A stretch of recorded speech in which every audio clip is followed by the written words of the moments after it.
지금 안녕하세요 성령님 시리즈를 통해서 성령님이 하시는 일들에 대해서 살펴보고 있습니다. 여러분 혹시 성령님께서 하시는 주된 사역이 무엇이었는지 기억하시나요? 첫 번째 시리즈를 통해서 시간을 통해서 함께 나누었었는데 뭘까요? 성령님의 주된 사역은 마음속으로 대답하셨죠? 네, 하나 되게 하심이었습니다. 그럼 누구와 누구를 하나 되게 하실까요? 먼저는 나와 그리스도를 하나 되게 하시죠. 그래서 이걸 좀 멋진 말로 그리스도와의 연합이라고 했습니다.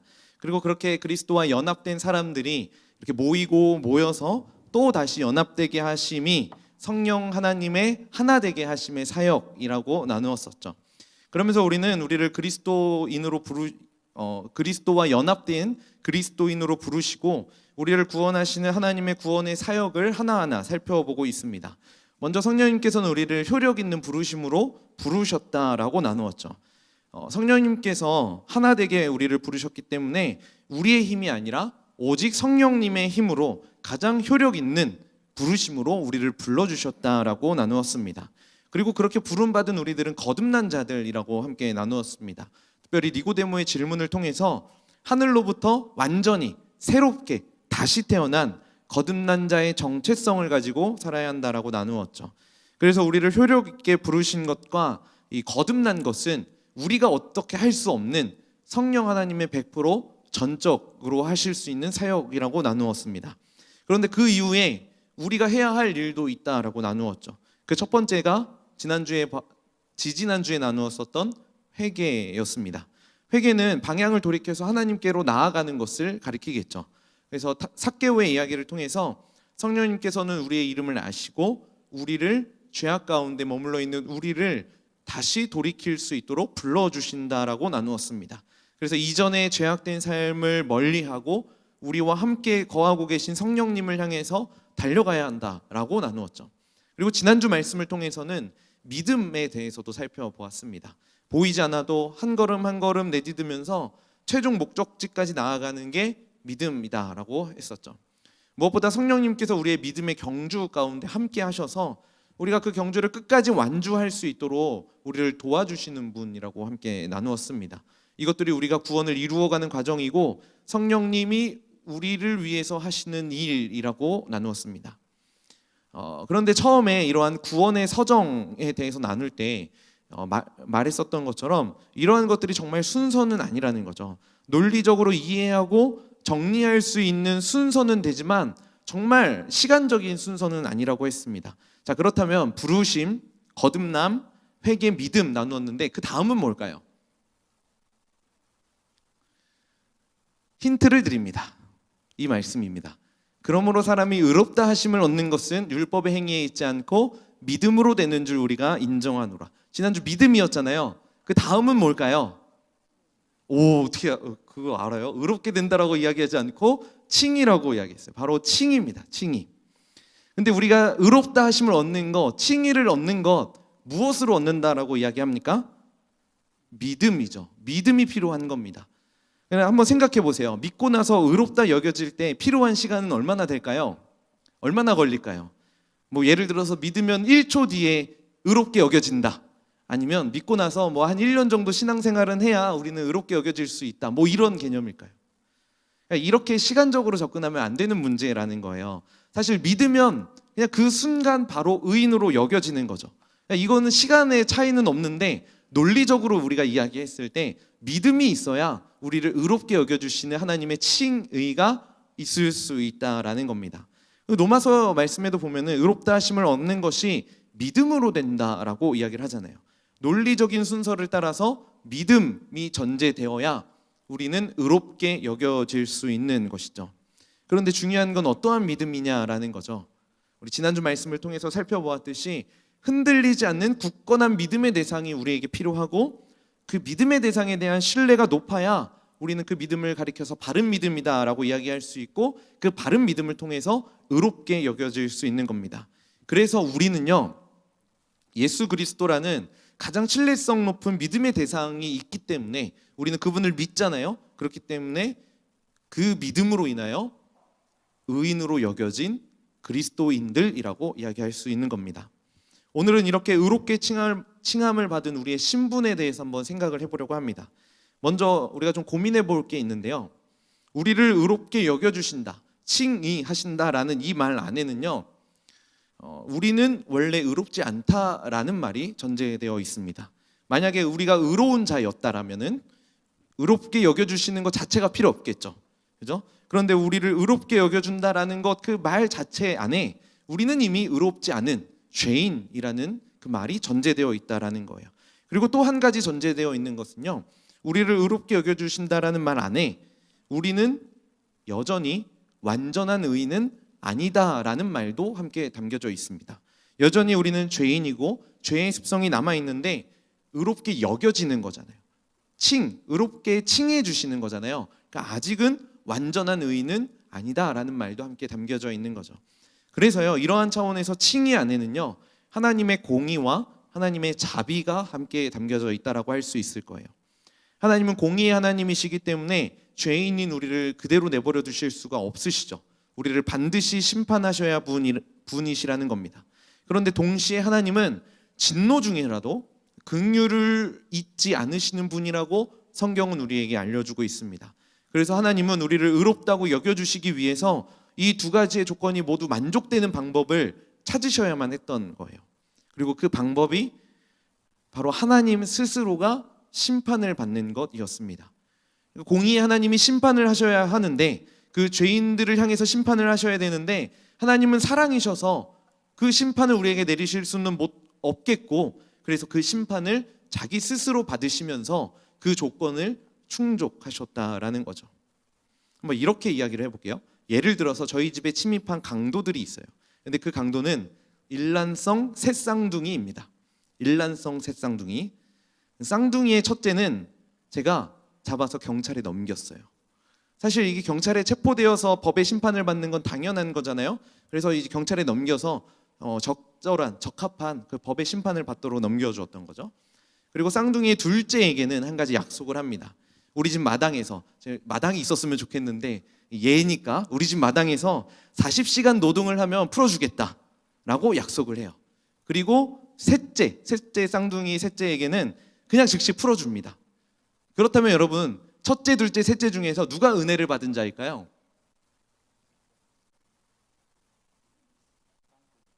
셋째만 은혜를 받은 걸까요? 사실은요, 엄밀히 얘기해서는 둘째와 셋째 모두 다 은혜를 받은 거죠.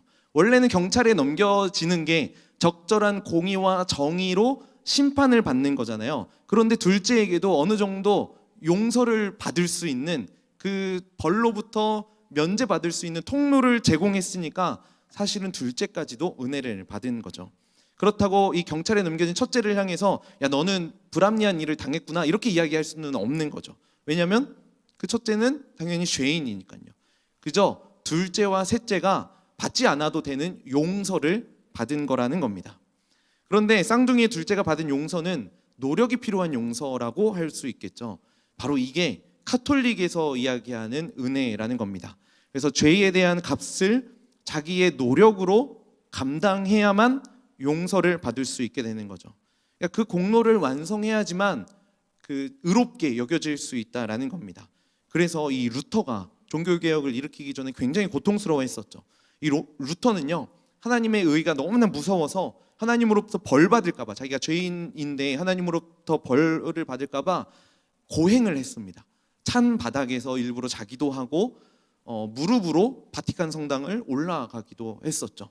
우리 교회의 계단을 무릎으로 올라와야 되는 거예요. 한 주일 동안 그 지은 죄를 용서받기 위해서는 그러한 고행이 필요하다라는 거죠. 그런 반면에 셋째가 받은 은혜가 우리 기독교에서 이야기하는 은혜라는 겁니다. 우리가 자유를 얻기 위해 한 것이 아무것도 없는데, 그리고 여전히 죄를 지었음에도 불구하고 죄인이 아닌 자유인이 되었다라는 거죠. 그래서 셋째가 받은 자유는 자격 없이, 셋째가 뭐 뛰어나서 예뻐서 준 거 아니잖아요. 그냥 자격 없이 준 은혜라고, 하나님 선물이라고 이야기할 수 있는 겁니다. 이런 차원에서 쌍둥이의 첫째가 받은 건 마땅히 받아야 할 것을 받은 것이고, 이 쌍둥이의 셋째가 받은 것은 마땅히 받아야 할 것, 그냥 공의, 정의를 받지 않고 자격이 없는 은혜, 그것을 받은 것이라는 거죠. 그렇다면 질문을 해볼게요. 여기서 셋째는 죄인인가요? 의인인가요? 죄인일까요? 의인일까요? 사실 용서를 받았다고 그 지은 죄 자체가 사라지는 건 아니잖아요. 강도짓을 한 게 없던 일이 되는 건 아니잖아요. 셋째는 여전히 죄인인데 그 죄를 죄로 여기지 않고 의인으로 여겨주겠다라는 거죠. 그러니까 죄인인데 의인이라는 겁니다. 여러분, 여기에 정말 중요한 포인트가 있는 겁니다. 죄인인 우리가 의인으로 여겨졌다고 이야기할 때 우리의 죄가 사라진 게 아니에요. 여러분들은 의인 맞는데, 믿음으로 의롭게 여겨진 자 맞는데, 여러분들이 지은 죄 사라진 거 아닙니다. 여전히 우리는 죄인인데 하나님은 나를 죄인으로 보지 않고 그냥 의인으로 봐주시는 거죠. 그런데 중요한 건 우리는 죄인처럼 살 필요는 없다라는 거예요. 왜냐하면 우리에게는 의인이라는 판결이 났기 때문이죠. 그래서 이 칭이라는 말은요, 사실 법정 용어에서 출발한 겁니다. 판결이 끝난 거예요. 이 사람은 의인이다. 선언이 된 거죠. 오늘 본문은요, 가늠한 여인이 현장에서 붙잡혀왔고 또 바리새인들과 서기관들이 이 여인을 예수님 앞으로 데리고 온 장면입니다. 그리고 마치 예수님께 이 종교 지도자들이 판결에 대한 자문을 예수님께 구하고 있는 것처럼 보이는 본문이죠. 예수님은 그 여인을 둘러싼 사람들에게 너희 중에 죄 없는 자가 돌로 치라라고 말씀하시면서 결국 이 둘러싼 모든 사람들이 죄인이다라고 말씀해 주셨습니다. 그리고 여인에게 나도 너를 정죄하지 않는다라고 말씀하시면서 이 죄인이었던 여인을 향해서 의인이라고 선언해 주시는 내용이죠. 그런데 여러분들, 이 너희 중에 죄 없는 자가 돌로 치라라는 이 말씀이 어떻게 느껴지시나요? 여기서 말하는 죄 없는 자는 누구를 가리키고 어떤 사람들을 가리킬까요? 죄 없는 자. 저는 오늘 이 가늠한 여인이 붙잡혀온 이 장면 가운데요, 몇 가지 이해되지 않는 부분들이 있었습니다. 사실 이 부분에 대한 질문을 던지면서 이 본문이 이야기하고자 하는 것들을 좀 살펴보고자 합니다. 첫 번째 이해되지 않는 부분은요, 가늠한 여인을 어떻게 그 가늠한 현장에서 잡아서 데리고 왔으며 그렇다면 왜 예수님 앞으로 왔는가라는 부분이에요. 왜냐하면 여기서 사실 이상한 부분이 몇 가지 발견되거든요. 오늘 본문에서는요, 가늠한 여인이 현장에서 잡혔다라고 분명히 이야기합니다. 그런데 한번 생각해 보세요. 여러분, 간음을 저지르는 남녀를 현장에서 붙잡는 게 쉬울까요? 누구도 간음을 대놓고 오픈된 장소에서 이렇게 저지르는 사람들은 없잖아요. 숨어서 그 간음의 죄를 저질렀을 텐데 어떻게 이 간음한 여인을 발견했느냐라는 거예요. 그리고 이 여인을 데리고 온 사람들은 누구였냐면 바리새인들과 서기관들이었죠. 여러 명이라는 거예요. 이 사람들이 증인이라고 데리고 온 거거든요. 사실 말이 안 되는 거예요. 증인이 이렇게 많다는 것도, 은밀하게 죄를 범했을 텐데 증인이 많다라는 것도 이해할 수 없는 부분이라는 거죠. 그리고 또 이상한 거는요, 간음한 여인만 끌려왔다라는 거죠. 혼자만. 간음이라는 범죄는 혼자서 저지르는 죄는 아니잖아요. 보통 남녀가 같이 있어야 이 간음죄가 성립이 될 텐데 간음하다가 붙잡혀 왔다는 거, 그런데 여자만 혼자 왔다는 거, 분명히 남자도 있었을 텐데 남자 없이 여자 혼자 딸랑 왔다는 거, 정말 이상한 부분이라는 겁니다. 왜냐하면 율법에서도 이렇게 분명하게 이야기합니다. 레위기 20장에 누구든지 남의 아내와 간음하는 자, 곧 그의 아내 이웃의 아내와 간음하는 자는 그 간부와 음부를 반드시 죽일지니라, 같이 죽이라고 이야기를 했죠. 그리고 신명기 말씀인데요, 어떤 남자가 유부녀와 동침한 것이 드러나거든 그 동침한 남자와 그 여자를 둘 다 죽여 이스라엘 중에 악을 제하라 라고 하나님께서는 분명히 이야기하셨어요. 여자 혼자 이 죄에 대한 책임을 떠안을 만한 사건이 아니라는 거예요. 여자가 죄를 저지르는 건 맞는데 그러면은 남자도 함께 이 재판장에 끌려와서 함께 정죄를 받아야 마땅한 일이라는 거죠. 그런데 지금 예수님 앞에는, 그리고 군중들 안에는 여인만 있었다라는 거죠. 그리고 또 한 가지 해소되지 않는 부분은 왜 사내들인 공회가 아니라 예수님 앞으로 이 여인을 끌고 왔느냐라는 거예요. 율법에 따르면 이 여인이 받아야 할 처벌은 돌에 맞아 죽는 것이었습니다. 그런데 지금 이 신약 성경이 쓰이고 있는 유대 사회는 로마의 지배를 받고 있는 중이잖아요. 이 사형 집행이 이루어지려면은 로마 총독의 허락이 있어야 하거든요. 그렇기 때문에 사내들인의 공회에서 적합한 절차를 통해 내려지는 판결이 굉장히 중요한 거죠. 그런데 이 종교 지도자들이 그렇게 미워하고 싫어하는 예수님에게로 이러한 죄인을 데리고 왔다는 것 자체가 굉장한 아이러니라는 겁니다. 예수님이 지금 어떠한 권력을 가진 것도 아닌데, 그리고 예수님을 그렇게 싫어했었는데 예수님 앞으로 가늠한 여인을 데리고 왔다는 건 지금 종교 지도자들이 뭔가 의도를 가지고 음모를 가지고 이 여인을 데리고 왔다라는 거죠. 결국 바리새인들과 서기관들이 이 여인을 예수님 앞으로 데리고 온 이유는 예수님을 함정에 빠뜨리려는 어두운 음모가 있음을 우리는 알게 됩니다. 더군다나 현장에서 붙잡혔다라고 이야기하면서 데리고 왔다라는 이 상황 자체가 지금 뭔가 굉장히 꺼림직한 상황이라는 거죠. 그렇게 가늠한 여인을 예수님 앞으로 데리고 와서 종교 지도자들은 예수님에게 질문합니다. 우리 오늘 본문 5절 같이 한번 읽어볼까요? 시작. 모세는 율법에 이러한 여자를 돌로 치라 명하였거니와 선생은 어떻게 말하겠나이까? 종교 지도자들이 이야기하는 거죠. 모세의 율법에 이 여인을 돌로 치라라고 나왔는데 예수님 당신은 이 여인을 어떻게 하시겠습니까? 사실 여기서 우리가 상식적으로 생각할 수 있는 답은 둘 중에 하나일 겁니다. 하나는 율법을 어겼으니까 율법에 따라 죽여야 된다, 아니면 여인을 용서해주고 살려야 한다. 이 둘 중에 하나겠죠. 그런데 예수님은 이 음모까지도 다 알고 계셨던 거예요. 그래서 6절에 그 의도에 대해서 이렇게 이야기하죠. 그들이 이렇게 말함은 고발할 조건을 얻고자 하여 예수를 시험함이더라. 만약에 예수님께서 가늠한 여인을 율법에 따라 죽여야 한다라고 말씀하시면 지금 이 사형 집행에 대한 권한이 로마에게 있기 때문에 예수님은 로마 정권에 대항한 자가 되었을 것입니다. 이러한 의도를 가지고 있었던 거죠. 로마 정권에 걸리게, 예수님이 걸리도록.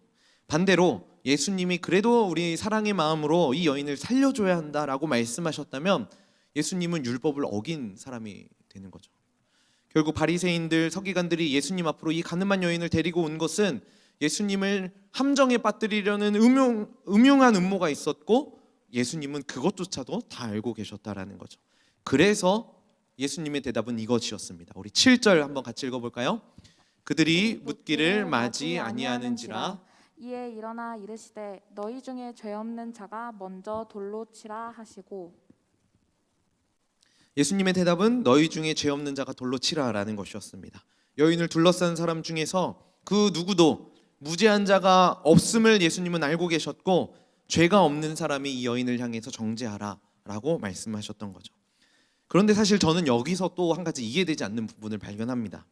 이 예수님의 말씀을 듣고 사람들이 보인 반응이에요. 9절에 보면은요, 그들이 이 말씀을 듣고 양심의 가책을 느껴 어른으로 시작하여 젊은이까지 하나씩 하나씩 나가고 오직 예수와 그 가운데 섰는 여자만 남았더라. 예수님이 사람들에게 너희 중에 죄 없는 자가 돌로 치라라고 하셨는데 그 말을 들은 사람들이 양심의 가책을 느껴요. 그래서 어른부터 젊은이까지 그 자리를 다 떠나고 여자와 예수님만 남게 된 거죠. 사람들이 왜 물러갔을까요? 도대체 어떤 양심의 가책을 느꼈을까요? 여러분들은 이 사람들의 행동이 이해가 되시나요? 여기 지금 가운데 있는 이 죄인은요, 죄인인 여인은 가늠하다 붙잡혀온 여인이었잖아요. 그리고 지금 예수님과 그 여인을 둘러싸고 있던 사람들은 유대인들이었어요. 유대인들은 가늠한 여인은 반드시 죽여야 된다라는 것을 당연한 이치로 생각하고 있었던 사람들이라는 거죠. 그래서 유대인들은 자기 자신들을 향해서는 나는 죄인이 아니다, 나는 죄 지은 게 없다, 나는 깨끗하다, 그리고 가늠한 여인은 당연히 죽여야 되기 때문에 처벌받아야지, 이렇게 생각하고 있는 사람들이라는 거예요. 그런데 그런 생각을 가지고 있는 유대인들이 왜 뒤로 물러섰느냐라는 거예요. 너희 중에 죄 없는 자가 돌로 치라. 자기들 죄 없는 자라고 생각했기 때문에 돌로 치면 되는 거예요. 근데 뒤로 물러났다라는 거죠. 이런 가능성은 생각해 볼 수 있어요.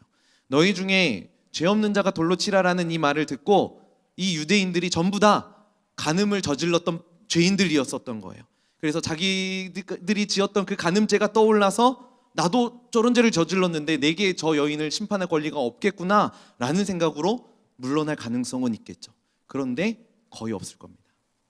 아니면 성령의 뜨거운 감동이 막 밀려와서 내가 간음의 죄까지는 아니더라도 이웃집 여자가 목욕하는 것을 몰래 봤었던 그 과거의 사건이 떠올랐거나 내 마음에 음욕을 품었던 것들이 갑자기 막 떠올랐거나 아니면 뭐 야동을 본 게 갑자기 떠올라서 몹시 창피하고 부끄러워서 죄책감이 들어서 뒤로 물러날 가능성은 있겠죠. 근데 과연 그런 걸까요? 예수님께서 죄 없는 자가 돌로 치라라고 말씀하셨던 그 말씀의 의도에는 이 말씀이 있었을 겁니다. 우리 같이 한번 신명기 말씀 읽어보겠습니다. 이런 자를 죽이기 위하여는 증인이 먼저 그에게 손을 댄 후에 뭇 백성이 손을 댈지니라. 너는 너는 이와 같이 하여 너희 중에서 악을 제할지니라. 이 말씀이 이해가 되세요? 먼저 증인이요 그 죄인을 향해서 돌을 치는 겁니다. 그리고 그 다음에 사람들이 돌로 치는 거예요. 증인이 책임을 져야 하는 거죠. 그러니까 예수님이 말씀하셨던 죄 없는 사람은요 진짜 죄가 없고 예수님처럼 뭐 깨끗한 그런 사람을 가리키는 게 아니라 그 여인을 죽일 때에 그 여인의 죽음에 대해서 책임을 질 수 있는 증인이 될 사람을 가리켰던 것이죠. 만약에 이 여인이 간음을 하다가 현장에서 붙잡혀 온 여인이었다면 분명히 증인이 있었을 겁니다. 그래서 죄 없는 자가 돌로 치라고 예수님께서 말씀하실 때 돌 드는 사람 분명히 있었을 겁니다. 그런데 지금 실질적으로는 아무도 증인이 없는 거죠. 결국 사람들이 지금 뒤로 물러났다는 건 양심의 가책을 느껴서 나도 똑같은 죄인이라는 고백을 하고 있는 게 아니라 내가 이 여인의 죄에 대해서는 책임지고 싶지 않다라는 것을 가리키는 거죠. 사실 이 서기관들과 바리새인들은 예수님을 함정에 빠뜨리고 싶어서 여인을 데리고 왔던 거죠. 그런데 오히려 지금 자신들이 함정에 빠졌음을 이들이 그 책임을 지지 않으려는 모습을 통해서 발견할 수 있게 된다는 겁니다. 그렇게 사람들이 물러갔고 예수님은 홀로 있는 여인에게 물으셨습니다. 우리 10절 말씀 같이 한번 읽어봅니다. 예수께서 일어나사 여자 외에 아무도 없는 것을 보시고 이르시되 여자여 너를 고발하던 그들이 어디 있느냐? 너를 정죄한 자가 없느냐? 여자여 너를 고발하던 그들 어디 있느냐? 너를 정죄한 자가 없느냐? 아무도 이 여인에게 돌을 던질 만한 권한이 없었던 거죠. 그 누구도 이 여인을 향해서 정죄할 수 없었고 그 누구도 이 여인의 죽음에 대해서 책임을 지을 수 있는 자들이 없었던 겁니다.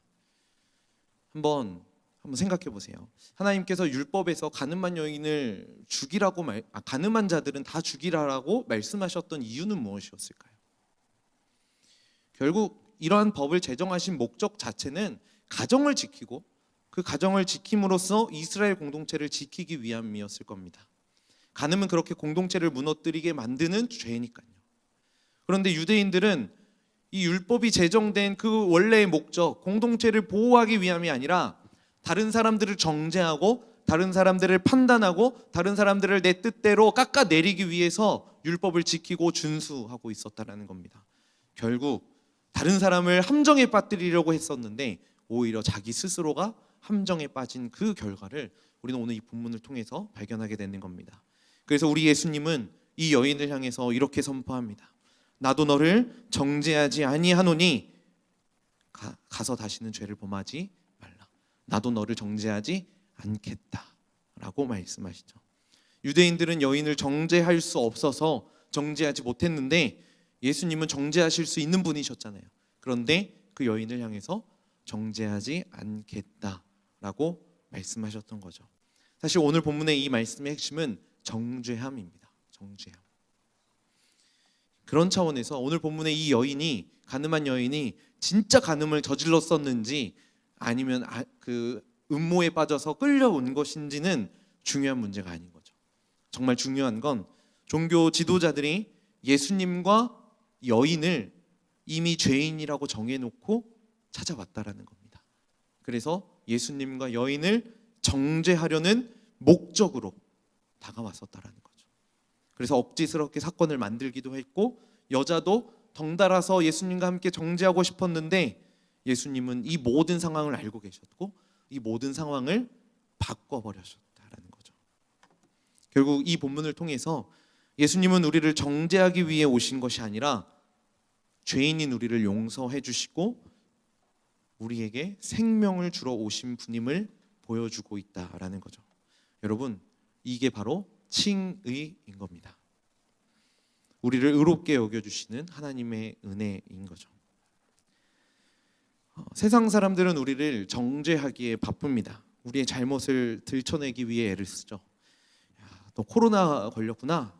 교회에 다니니 그렇게 됐지. 너 어디서 도대체 무엇을 하고 다닌 거야? 아프면 집에만 가만히 있어야지. 너 도대체 뭐 하는 거야? 여러분, 세상은 사람들을 향해서 이렇게 정죄하기에 바쁩니다. 그런데 우리 예수님은요, 우리를 그렇게 정죄하시기 이전에 나도 너를 정죄하지 않겠다라고 말씀하세요. 실제 우리 삶이 어땠는가가 아니라 우리의 영혼의 상태에 훨씬 더 큰 관심을 가지고 계신다라는 거죠. 야, 너 참 고생 많았지. 많이 아프지. 너 참 고생이 많다. 우리 같이 힘낼까? 힘내보자. 그리고 힘내서 회복해서 다시 나한테 와서 예배해야지. 이렇게 말씀하시는 게 예수님의 마음이라는 거죠. 인간의 정죄를 사랑과 영원한 생명으로 덮어주는 것, 이게 칭의인 겁니다. 그래서 우리는 그렇게 의로운 사람이 된 그리스도인이라는 것을, 의인이라는 것을 기억해야 하는 겁니다. 우리는 여전히 죄 가운데 머물러 있고 여전히 죄인이지만 하나님께서 우리를 죄인으로 정죄하시는 것이 아니라 우리를 의롭다라고 여겨주시는 거죠. 그리고 예수님은 사실 거기에서 머물지 않습니다. 끝나지 않고요, 여인에게 요청하듯이 우리에게 한 가지 더 요청하십니다. 가서 다시는 죄를 범하지 말라. 다시는 그 죄에 범하지 말라라고 이야기하시죠. 만약에 제 딸이 저한테 아빠 나 사랑해? 라고 물으면 저는 그럼 당연히 사랑하지 라고 대답할 겁니다. 그러면 제 딸은 이렇게 물을 수도 있을 거예요. 왜? 아빠는 나 왜 사랑해? 이렇게 물을 수 있겠죠.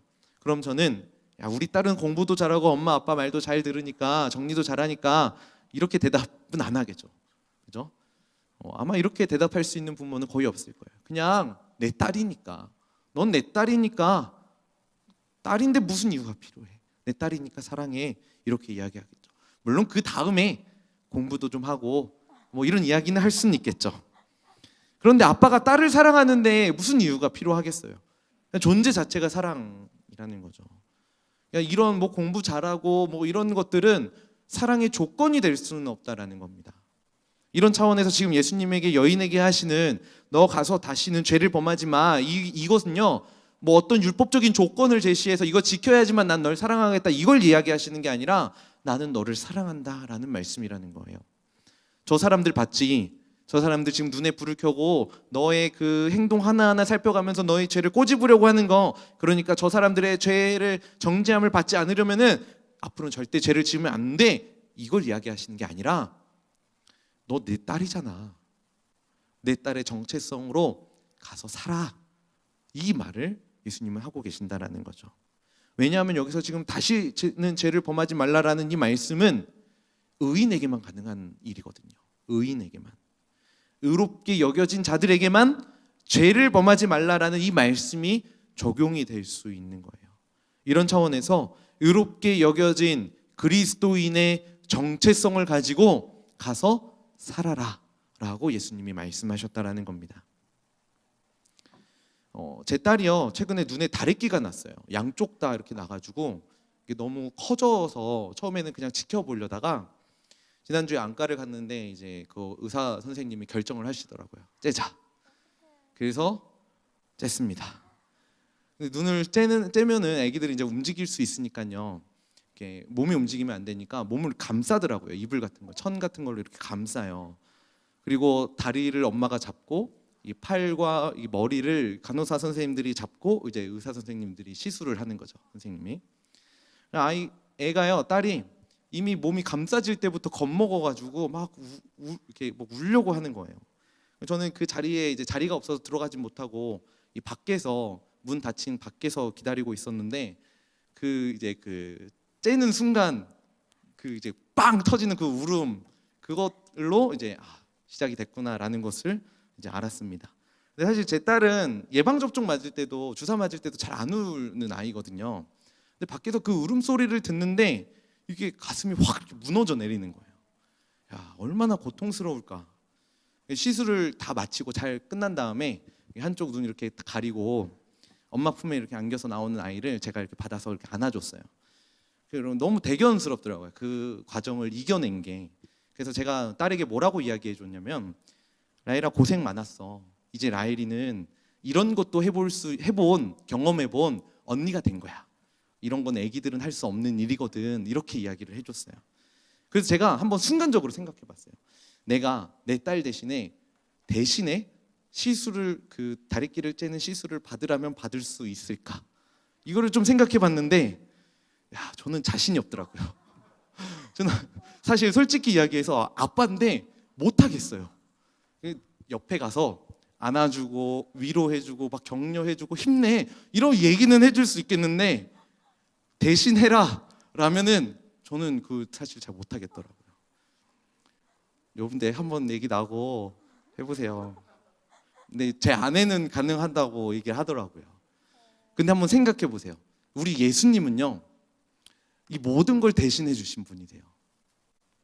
그래서 예수님이 우리 대신에 십자가에 죽으신 건 우리를 더 이상 죄인으로 여기지 않겠다라고 선언해 주시는 거죠.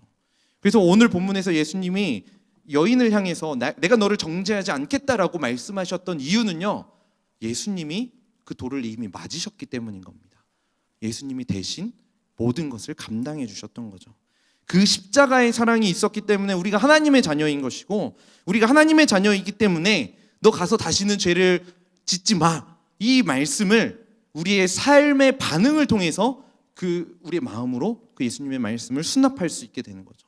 그래서 저는 우리 사랑하는 청년들에게 이렇게 권면합니다. 의로운 자답게 살아갈 수 있는 삶으로 살아가길 정말 진심으로 축복합니다. 세상은 우리를 계속해서 정죄하려고 할 겁니다. 심지어 우리 청년 공동체 안에서도 서로를 정죄하려고 하는 손가락질이 난무할 수도 있어요. 그런데 여러분 기억하셔야 돼요. 아무리 세상이 내 마음에 들지 않아도, 다른 지체들이 내 마음에 들지 않아도 우리는 그 사람을 정죄할 권한이 전혀 없다라는 거, 우리는 이거 기억해야 합니다. 그럼에도 정죄하려는 그 마음이 들고 정죄하고 있다면 우리는 오늘 본문에 나타난 바리새인들과 서기관과 같은 사람들이라는 거죠. 여러분, 우리는 죄인이잖아요. 여전히 죄인이에요. 의롭다 칭해졌지만 죄인이에요. 근데 그 죄인이 다른 죄인을 향해서 어떻게 정죄할 수 있겠어요? 그래서 우리는 스스로에게 이렇게 선포할 수 있고, 우리 공동체를 향해서 이렇게 선포할 수 있어야 합니다. 우리 같이 한번 선포해 볼까요? 그러므로 이제 그리스도 예수 안에 있는 자에게는 결코 정죄함이 없나니. 결코 정죄함이 없나니. 그런데 누구 안에 있는 자에게 정죄함이 없어요? 그리스도 예수 안에 있는 자에게. 혹시 여러분 누군가로부터 손가락질 받아서, 정죄받아서 마음이 어려우세요? 그러면 우리는 예수 안으로 들어가야 됩니다. 누군가 내 기준에 못 미쳐서 그 사람 정죄하고 싶고 비난하고 싶으세요? 더욱 그리스도 예수 안으로 들어가야 하는 거죠. 그럼 우리는 우리를 공의로 심판하시는 그 모습들을 바라보는 게 아니라 예수님이 보여주신 사랑으로 그 지체들을 품어줄 수 있게 되는 겁니다. 그런데 사실 이게 쉬운 일은 아니에요. 그래서 우리는 계속 싸워야 하는 거죠. 특별히 우리와 늘 함께 하시는 성령님, 그 칭의를 우리에게 적용시켜 주시는 성령님을 힘입어서 이 싸움을 계속해서 싸워 나아가야 하는 겁니다. 우리 안에 선한 마음이 있고 여전히 죄의 습성을 가지고 있는 이 죄인된 마음이 계속해서 싸우게 될 거예요. 아마 지금도 싸우고 있을지도 모르겠어요. 왜냐하면 우리는 의인으로 여겨진 사람이지만 여전히 죄인이기 때문이죠. 그래서 그 죄의 본성이 막 꿈틀꿈틀 올라오고 있기 때문이에요. 심지어 사도 바울도 이런 싸움을 계속해서 평생 해왔던 사람이었습니다. 로마서 7장에 보면은요, 그러므로 내가 한 법을 깨달았노니 곧 선을 행하기 원하는 나에게 악이 함께 있는 것이로다. 이 사도 바울의 고뇌가 느껴지세요? 그래서 사도 바울은 이렇게 고백합니다. 오호라, 나는 곤고한 사람이로다. 이 사망의 몸에서 누가 나를 건져내랴. 근데 저는 이 말씀이 우리 청년들의 삶을 응원하는 메시지로 여러분들에게 전달해 드리고 싶습니다. 한번 마음속으로 이 고백을 외치셨으면 좋겠어요. 오호라, 나는 곤고한 사람이로다. 이 사망의 몸에서 누가 나를 건져내랴. 여러분, 칭이 된 의인으로 살아가는 우리의 삶은 원래 곤고한 거예요. 이 삶이 곤고하지 않으면 이상한 겁니다. 그래서 이 곤고한 삶을 살고 있는 우리 청년들에게 다시 한 번 더 이 말씀으로 선포하면서 여러분들을 위로하고 싶어요. 로마서 8장의 1절 말씀입니다. 우리 아까 우리와 또 공동체를 향해서 선포했었던 말씀인데요. 우리가 한번 같이 다시 한 번 더 선포해 볼까요? 그러므로 이제 그리스도 예수 안에 있는 자에게는 결코 정죄함이 없나니. 그러므로 이제 그리스도 예수 안에 있는 자에게는 결코 정죄함이 없나니. 이 말씀이 아까 그 오호라 나는 공고한 사람이로다라고 고백한 다음에 곧바로 나온 말씀이에요. 나는 공고한 사람인데 그래서 나는 날 스스로 정죄하고 다른 사람들 정죄하면서 살아가야 될 것 같은 죄인인데 선포하는 거죠. 그러므로 이제 그리스도 예수 안에 있으면 정죄함이 없다. 이 선포까지 이어지는 게 참된 의인의 모습으로 살아가는 그리스도인의 모습이라는 겁니다. 여러분, 예수 안에 있으면 곤고함 사라집니다. 예수 안에 있으면 죄와 사망의 법에서 해방되는 겁니다. 그리스도 예수 안에 있는 생명의 성령의 법이 우리의 삶을 다스리게 되는 것이죠. 그래서 여러분, 이 고백하는 거 너무 중요해요. 그러므로 이제 그리스도 예수 안에 있는 자에게는 결코 정죄함이 없나니. 이런 차원의 고백이 오늘 우리가 고백할 이 찬양의 고백입니다. 나는 아무것도 아닙니다. 나는 한순간도 못 삽니다. 이게 죄인이라는 고백인 거죠. 나는 아무것도 못해요. 죄인이거든요. 나는 한순간도 못 살아요. 왜냐? 난 죄인이니까요. 그런데 우리는 이 고백도 할 수 있는데, 해야 되는데 이 고백에서 끝나지 않아요. 또 고백할 수 있어요. 주님의 사랑이 있으면 나는 의인입니다. 주님의 능력이 있으면 주님께서 나에게 주신 그 영원한 생명이 나의 것입니다. 이 고백을 할 수 있게 되는 거예요. 그래서 의인이 할 수 있는 고백은요, 나는 아무것도 아닙니다. 그런데 주님의 사랑이 있으면 다 할 수 있습니다. 나는 한순간도 못 삽니다. 그런데 주님의 능력이 있으면 나는 영원한 생명을 향해서 달려나아갈 수 있습니다. 여러분, 이 고백을 하나님 앞에 올려드릴 수 있는 귀한 청년들 되길 소망합니다. 우리 그런 마음으로 이 찬양 한번 주님 앞에 올려드려 볼까요?